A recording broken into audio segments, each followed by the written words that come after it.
Hi guys, it's Alex. Hannah. And we're here for CUTV to check out the new comedy, Cardiff Comedy Society. And we've just watched the very first comedy gig of the year. And how did you find it, Hannah? It was great. There was very promising talent. Very promising talent, apparently. Yeah, no, it was lovely. It went very well. We got a lot of people involved, which is lovely. We have a sample audience member here. This is James, everybody. Nice to be on the show. Fantastic. And James, have you seen any of the comedy gigs before? Well, I went to this one last year, actually, your first gig. Yep. And different location this year. And the first thing I noticed was a bigger audience. Yeah. And I thought it was really great for the show. And how did you feel like it kind of impacted the way the show was received? Well, because of the bigger audience, I thought, because laughter is infectious, I thought it rolled a lot quicker and smoother, and everyone was having a much better time. Not to say the last year's show was good. I think it went okay, but this one certainly went better, for sure. Definitely, yes. And what was your highlight from the show? The guy before the interval, Klaus. Yeah. The German guy, he was brilliant. He was fantastic, wasn't he? Very like minimalist, very droll. Yeah. Fantastic. David Short, who is the president of the Comedy Society. So, the other day I was walking down the road and I stole a Big Mac from a homeless guy. I felt no guilt whatsoever. New president of the Comedy Society as well. And how did you feel it went, David? I thought it went really well. We had a good turnout. Yeah. A very good audience, very responsive. And I thought the jokes were good and the audience enjoyed them. Yeah, well, I mean, that's kind of what it's all about, really, isn't it? I mean, there's nothing really you can stretch it more than that. I mean, how did you feel the guests we had on, kind of impacted the way the show went? Oh, the guests were really good. They went down really well. They did, yeah. It's always nice when somebody's travelled 70 miles or so from Bristol or whatever, so they actually get a good Klaus reaction. was from Germany. The Klaus was from Germany, Klaus was from Germany, so there we are. Yeah, exactly. But yeah, cool, excellent. I mean, can you suggest to the viewers any ways you can get involved with Comedy Society? Oh yeah, if you'd like to get more information about gigs and stuff, I joined the Cardiff Comedy Society group on Facebook. That's Cardiff Comedy Society, Cardiff Comedy Society, it's the other way around, right? Am I right? Yeah, okay, fine, yeah. So yeah, find us on there. Cool. Thank you very much, David. Thanks. Hope you had a lovely day. Yeah. Right, great. Cheers. Alright, thank you very much, guys. So I'm going to bring on our first act of the night. Are you ready?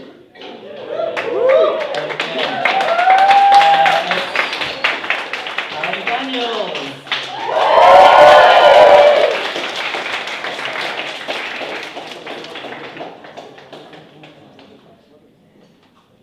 How are we? Good. I'm fine, thanks for asking. Apparently, Devon might have a bit of a drug problem. Although it's very difficult for the police to find evidence that farmers have been taking heroin. It's like trying to find a needle in a haystack.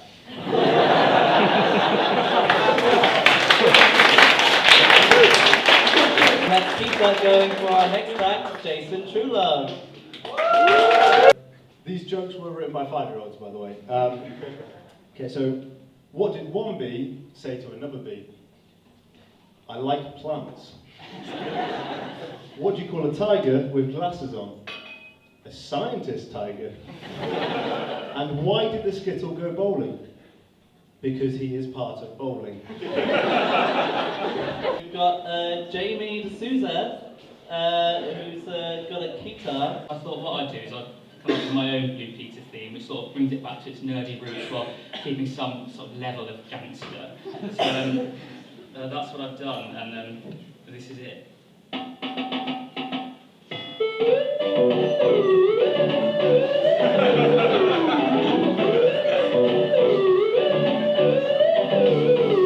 BBC's read that Blue Peter, it's now called Blue Pete. We've got guns, knives, good sets, generally in the street. Then we're looking after animals, because now it's past the beat. Then we're making house out of it, we're making siblings.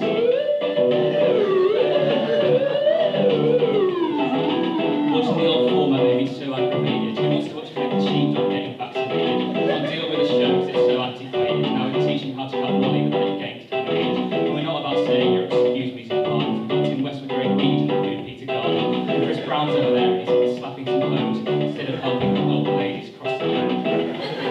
Richard Bacon is gone. Matt Baker, see you later. Connie Hart.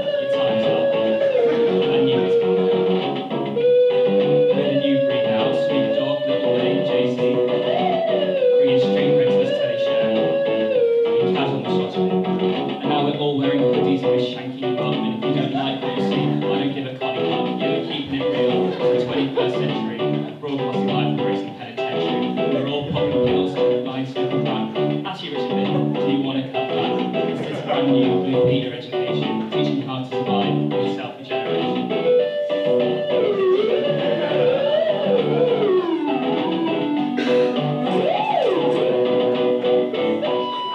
Cheers, thanks. To my horror, I looked down, and there was a small blonde Irish boy just like clutching hold of my leg, and I panicked. I didn't quite know what to do, so like I bent down to him, and then I unlocked my van, and I didn't. I'm afraid that would be extortionate, but no, I am a little bit chimp-like because I lifted my leg ever so slightly. And started to shake it, as if he were a horny terrier and just wouldn't let go. But eventually he did. He looked at me, he gave a little yelp, and he ran off to his dad. And his dad just, like, he was laughing at this point, just looking at me, but his eyes just said, you could at least adopt one. Up next, we've got a sketch. Are you ready for the sketch? I won't tell you the name of the sketch because a punchline is involved in the plot of the sketch. So I'll present you with the sketch. Fine, you'll be here any minute though. Rain! I think you want to sit down, sir. Thinking. Yeah.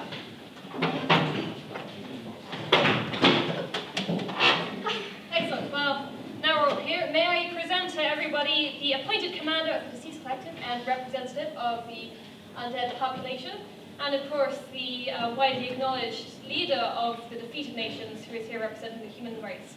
Gentlemen, welcome to what I hope to be an historic day for planet Earth, as we, in the wake of the recent zombie apocalypse. I'm sorry, I mean the great zombie emancipation. What? It's a political correctness thing, I think. What? He eats people alive, now we're worried about the tone being sufficiently PC. Oh, I'm sorry, please sit down, please. Rain! Accept your apology. Well then, let's get to business. We're willing to offer you Poland. Rain? Poland? It's an odd choice, I know, but it's the only place we've got left that's big enough to hold all the world's zombies. We've nuked everywhere else. The radiation only makes us stronger. And glow in the dark, which is pretty neat. Please, will you just take Poland? It's all we've got left. That's in our huge stockpile of canned food. It's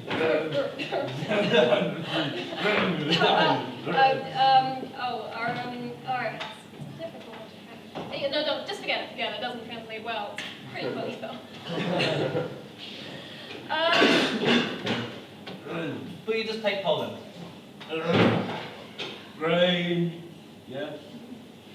Rain? No. My brain says yes, but my heart says no. What about Poland and the Ukraine? The Ukraine, but the radiation there is not a problem. Sure, that should be fine, but we'd like to keep the Crimea. Yeah, that seems pretty uncontentious. This is an old sketch.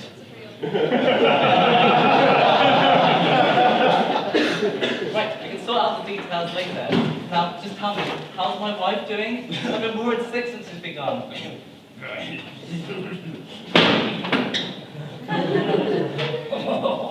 Okay, yeah, you don't want to know. You monsters! Mr. President, please, we've got to be very careful with the situation. This is our last chance at negotiating.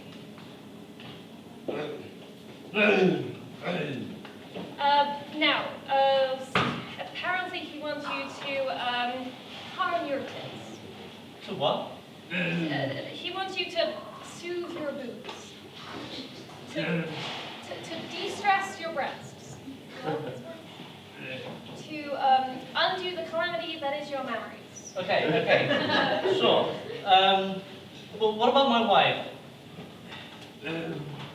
Well, as for your wife, he can offer you a replacement. A replacement? Why would I want to replace my wife? Not even for zombie Scarlett Johansson. Well, she's dead, but... She's fared very well through the whole dying process. Hardly any gangrene. Scarlett Johansson, is she here? Would she mind just eating the surplus from Lidl and Magic Wrap? He wants to know if they taste like brains. Yes. Okay, deal. So, zombie scholar for you, Poland and Ukraine, and your wife for him. Oh, excellent. Second term, here I come. Great, I think this calls for a celebration, a toast. A great idea, but I'm not sure if there's anything left.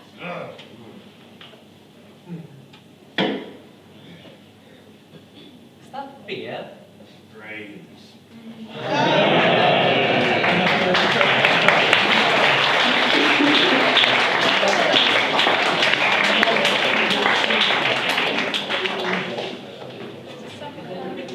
Oh, excellent. Well, we finished just in time for your next meeting, Mr. President. You remember Donald Trump? Zombie Donald Trump? No. So up next we've got another sketch. Again, I'm not going to tell you the name of the sketch, that would spoil the sketch. But if you could give us some applause.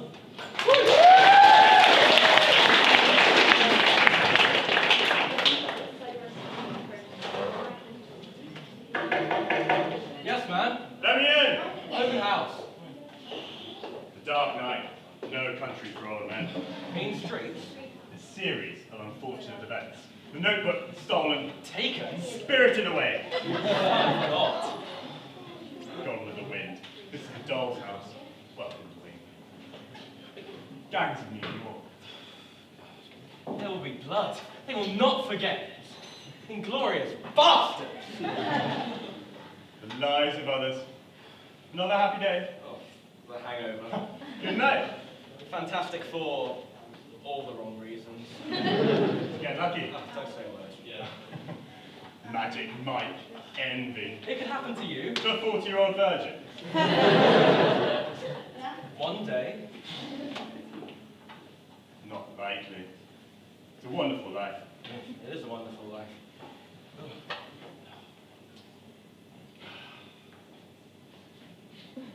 I just want to live. I just want to live as well. Proposal. Holiday. One crazy summer. Just you and me, kid. I know what you did last summer. 4 weddings and a funeral. In Bruges! Casanova. 50 first dates. Bullets. Rebecca, Emily, Matilda, Carrie, Psycho. girl next door, girl with the dragon tattoo, Bloody Mary. There's something about Mary.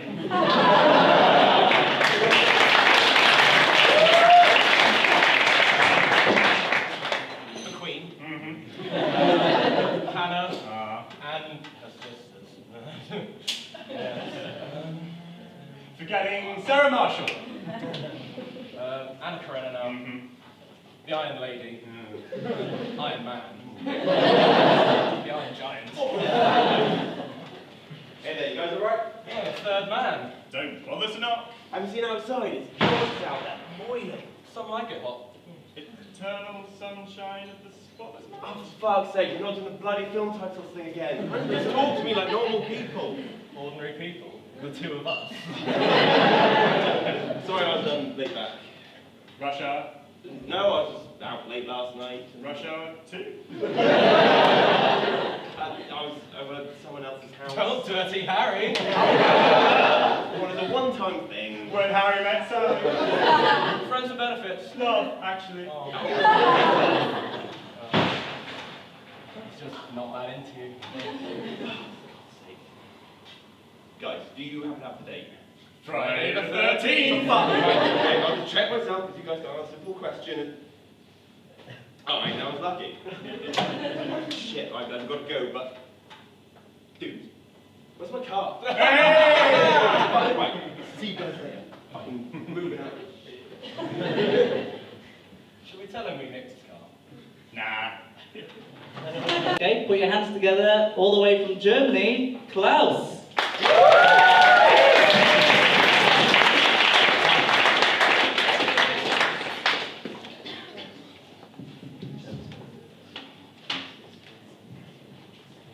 You're on your own, mate.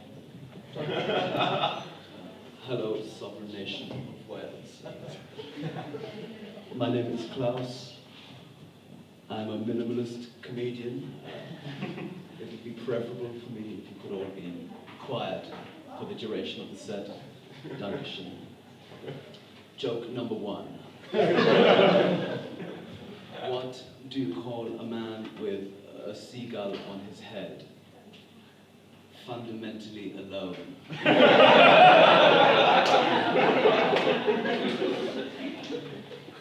Joke number 3. But Klaus, I hear you ask, where was joke number 2?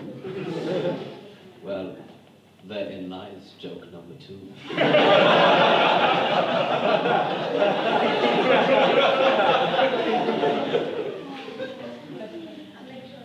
Joke number 4. What did the cheese say when it saw itself in the mirror?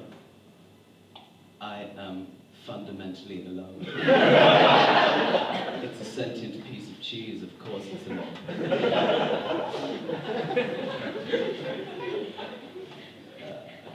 Now for some observationalist comedy humor. Have you noticed that awkward moment when there is no oneness in the universe? What's that all about? Now for some anecdotalist comedy humor. The other day I found a dead cat in a box. Or did I? Surely this cat university students. Jokes 7 through 10, they were all in German. So they have been omitted from this stand-up comedy performance. But suffice to say, the Kartoffel was very much in the Fleischmarket in joke number 9. Joke number 11, this one is an old German joke from my childhood, therefore laughter is permitted for this one. So Frankel and Gertrude, they are brother and sister, and the mother, she says to them, "Mein Kindes, I have made you a cake." And they say, "Mother, this cake, it is cold." And she says, "Well, it is cold like your father, because he is dead now." Happy birthday, children.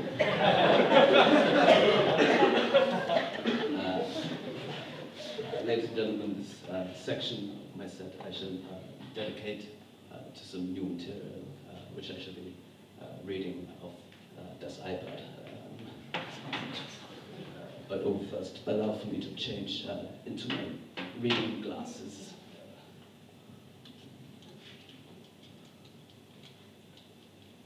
Draw out for comic effect.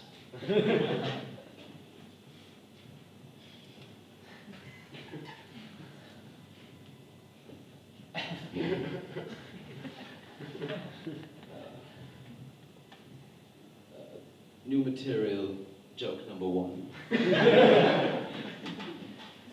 A realist and an anti-realist are sitting in a bar, and the realist purchases for himself a pint of lager beer. But the anti-realist does not do this. Instead, he closes his eyes and softly sips the air. The realist says to him, "Are you sure you do not want a pint of lager beer?" And the anti-realist replies, "No, thank you. This is ideal." Sorry, that one sounded a bit better in my head. Yes, it did sound better in here. Apologies, my internal monologue has somehow diverted its way onto the... Don't apologize. You ultimately want their respect, not their sympathy. That's true. Besides, Klaus, the problem with the joke is that you are over-reliant on the audience's pre-existing knowledge of the word ideal as concurrent with the idealist epistemology. And as a punchline, it's not funny. New material joke number 2. Thank you very much. New material joke number 2. How did the audience react when the comedian didn't finish his joke? Deathly silence.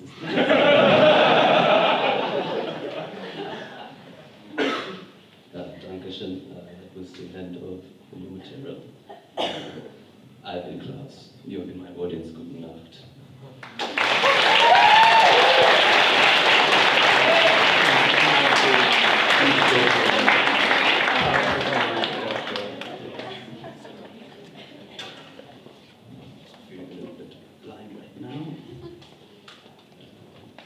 So, ladies and gentlemen, this stand-up comedy performance was first published in 2007.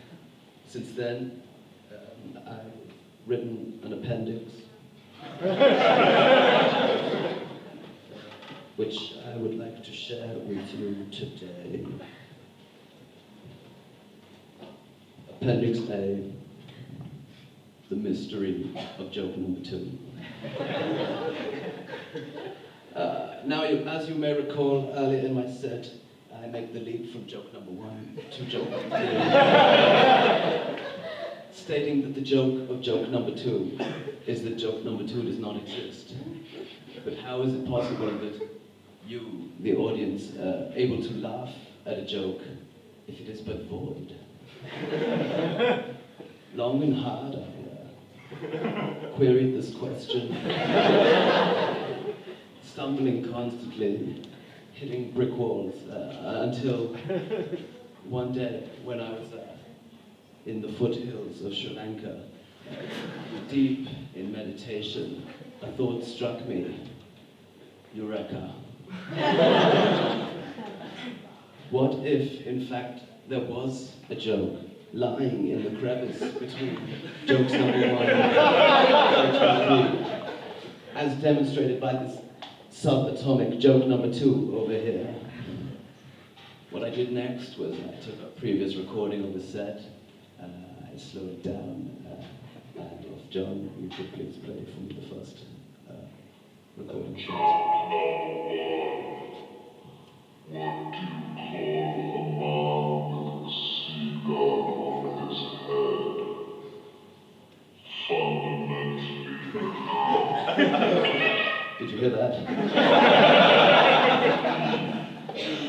Now, what I did next was I focused on that infinitesimally small sound, up the reverb, reduced some of the bass, and the results were simply astounding.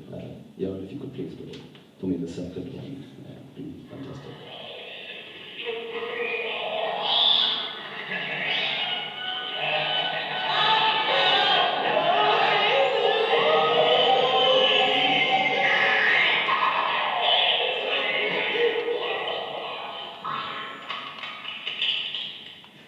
Ladies and gentlemen, I believe we have solved the mystery of joke number 2. Again, I've been Klaus, you have been my audience knocked. Now, go get a drink, you deserve it. So, I'd like to introduce you to Alex Diggins. I mean, you can picture the scene. I have just finished the sexual act with my wife, and we are standing the postcoital 3 feet apart. And I would go to her, "Thank you, wife, for the lovemaking." "You're welcome, husband. That was the most sublime erotic experience of my life." "Thank you. Now, wife, you know we're trying this natural family planning thing?" "Yes." "Well, could you just close your eyes, take a deep breath, and try very, very hard not to get pregnant?" Natural family planning, ladies and gentlemen. So put your hands together, everyone, for Emily Broad. One thing about lawyers is lawyers will not give you their notes for free. That's just one thing. Even if they get a friend, they won't. So if you are a law student and want to do well in your degree, the best piece of advice for you I can give is sleep around. It's brilliant. You wake up the next morning, you try and sneak your way out, and on their table you see a nice little sheet of notes about jurisprudence. Lovely. The only problem is now I can't look at property law without associating it with gonorrhea. Together for Sam Borthwick. Is actually here tonight. I'm very sorry to have made jokes about it, but stand up, it's great. Mum, why? No, out from behind the door. No, Mum, come in. Mum! Mum! All my friends are here, Mum. What are you doing? Why do you have to embarrass me like this? You always do this! Every time! Is this about the joke? Is this about the smacker? It was a joke, Mother! Fucking joke, that's what I'm doing here. You always do this. You're leaving, fucking fine, leave. Go on. Yeah, take your paraplegic up with you. I know you're cheating on Dad. Jesus Christ. Next we have our penultimate performer. You might have seen a bit of controversy. He compared Rupert Murdoch to Hitler. He had a lot of complaints, but it's all been sorted, and the family of Adolf Hitler are now satisfied. So I'll bring on Jude Mayer. The reason she broke up with me is fairly valid.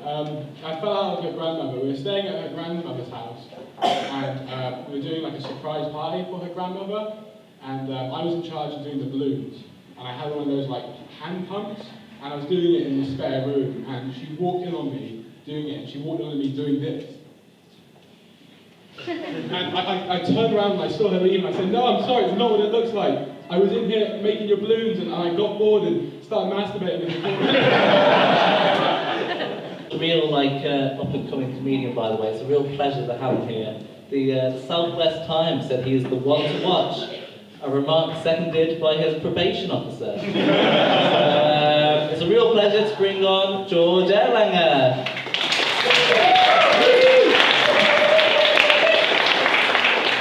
I'm in love with the Coco.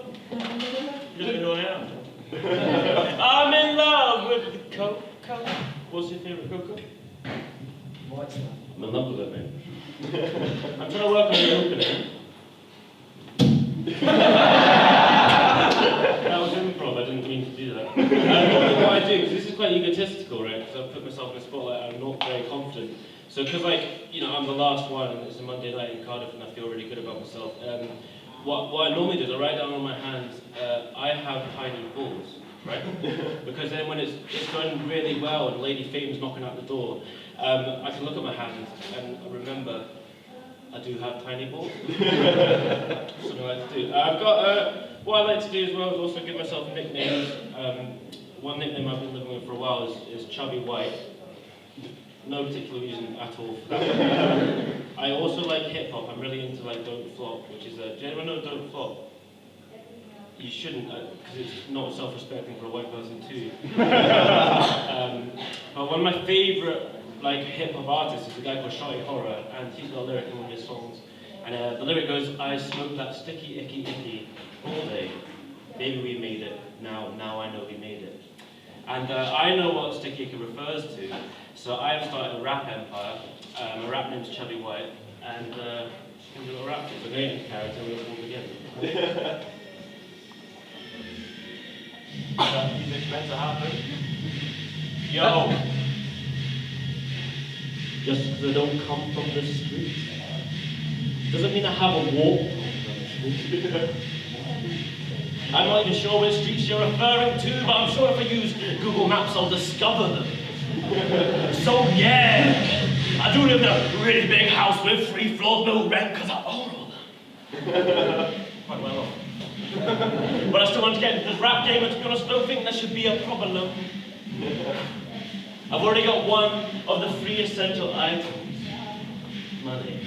Now all that's left is some girls and some drugs and some honeys, and I'm done. Go down to Toys R Us and get a replica gun and then have some fun. I'm the real, not so Slim Shady. It was private education that made me.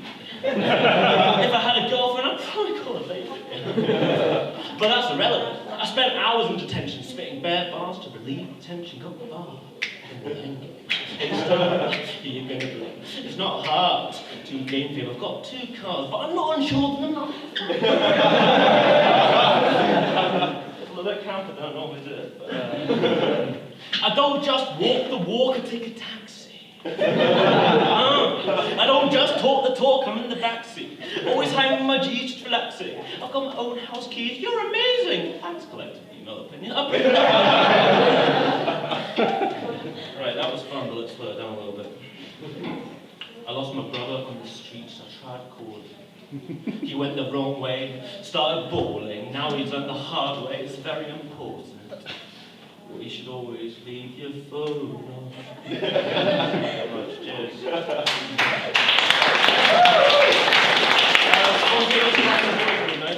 So, but I moved on. My name's Sir George Erlanger. My new nickname I gave myself, because no one gives a shit, is Langy. Like Langy, yeah? So I do something naughty, I go Langy. Afterwards, it clears the air a little bit. So I've written down a few variations. If you see me after, you can use them for you. The first one, quite simple, Cunnilingus. As in a return ticket to Pleasure Town, Cunnilingus. Afghanistan. Not so sure about Israel, it's Palestine. Whatever happened to that Euro crisis? Angela Merkel. Can't even eat a bloody bacon sandwich, it's Ed Miller Lionel Richie, All Night Lang. Here comes the child catcher, it's Chitty. It's Chitty Chitty Lang Lang. 10 points for Gryffindor. Harry Potter and the Prisoner of Azkaban. Bit edgy material, Ku Klux Klan.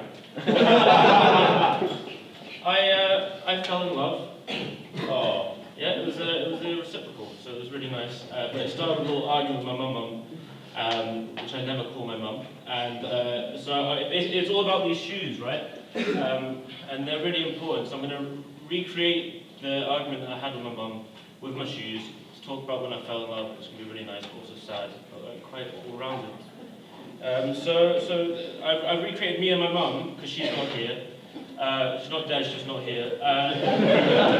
So this is me, all upset and angry, but determined, and looking forward to the future.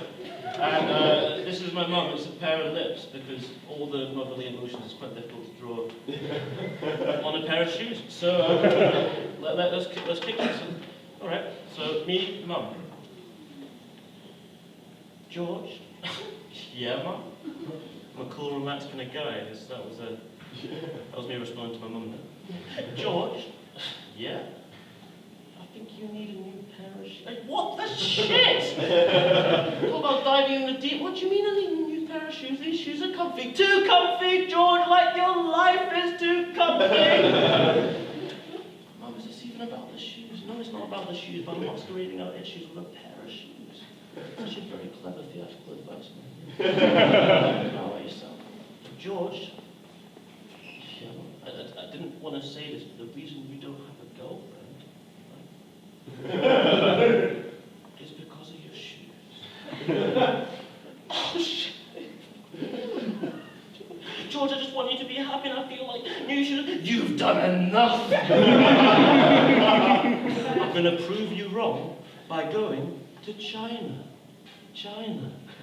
Theatre, China. I went to China. Some people thought, that's cool.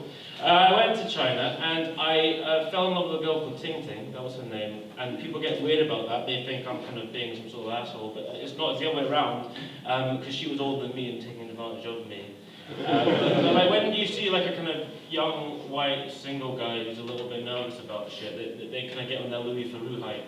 It's completely above board, right? Because like when I went, so basically I was hitchhiking with her, but first of all she had to like lie to her dad and stuff at the train station, and then she went away traveling with me, and it was amazing. And I knew that like the time I knew she was the best was when she told me she had "That's Not My Name" by the Ting Tings on her phone, and that's a winning combination. So we were traveling everywhere, and we kind of reached this point where I knew like if I didn't act, I'd kind of lose it. So we were in this tiny little rice village on this rooftop, and it was really beautiful and lovely, and the sun was shining, and I looked really, really good. She looked quite good as well in the moonlight, and I thought, you know what, this is G-Man's golden moment, right? I'm gonna go for this, and I'm letting him feel a kissy with, right? But as I did that, she said, whoa, whoa, whoa, you ever kissed a Chinese girl? And I said, well, it depends, what do you mean? And she said, don't worry, I'm not sensitive. And I said, Tings, I know you're not trying to be sensitive, right, but I'm trying to be politically sensitive. So I once mapped off with this girl from Hong Kong called Adela Pang. And so I don't know how she would represent herself, because in 1989, even though the British handed back Hong Kong to the Chinese government, it's a completely different culture, like the legislation. Did you know Hong Kong means fragrant harbour in English? And you said, George, thank you so much, because most people just take, but you've given back. And we kissed, and it was really, really then on, like, I don't know, it's quite overwhelming. It was really nice for me to do that, and obviously, like everything lovely, it has to kind of come to an end. So she took me to the airport, and because we managed to like hitch for a couple of weeks, whatever, and she took me to the airport, and we said goodbye. And my preconceived notion of love was basically based on Don't Tell the Bride. Which is fucking simple, right? So you got like, Andrew and Liz, right? And Liz has to go off to like her cousins who she hates for like 2 weeks, and Andrew gets to plan all the stuff, right? And Andrew bloody loves wrestling, but Liz bloody hates wrestling, right? And Liz says to Andrew, don't do anything to do with wrestling, and Andrew bloody hires a wrestling ring, doesn't he? Professional wrestlers and oh shit. And then Liz comes back, has a breakdown from her whole family, friends, and like national TV, and that's love. That's what we're dealing with. But then for me, it was way more difficult because actually personal, you know. So I don't think I realised I was upset until I was like on the plane and I was watching Robots the movie, right? Not like the Cool Eye Robot one, the proper animation DreamWorks shit, right? And like so, if you don't know what happens, basically Rodney Copperbottom. He moves from Rivertown to Rover City to find a new life, right? And his parents are upset. They don't want him to go. And I found myself shouting at the little screen, I thought, Rodney, you prick, right? You know what you know. Don't go to the city. Maybe there's new experiences, but there's highs and lows. It's a roller coaster out there, Rodney. It's not worth it. And then I was really heavily sick in a bag at that point, right? And it was horrible, and I hated it. But then the weird thing about all this stuff going on is when I looked at the sick, it kind of reminded me of Ting Ting, right? Because she was amazing, but I got ill when I was with Ting Ting, and that was possibly the happiest I've been, you know? And so like when I looked back at the screen and I saw Rodney waving goodbye to his parents, you know, I thought, fuck it, Rodney, mate, you go to Robot City, you know? In the end, Ratchet will screw you over, but have a good time. And I looked down at my vomit speckled shoes, and I thought to myself, look at me now, Mum. Look at me now. Thank you very much. We're done now. I can see you all leaving, and you're right to. Let's go.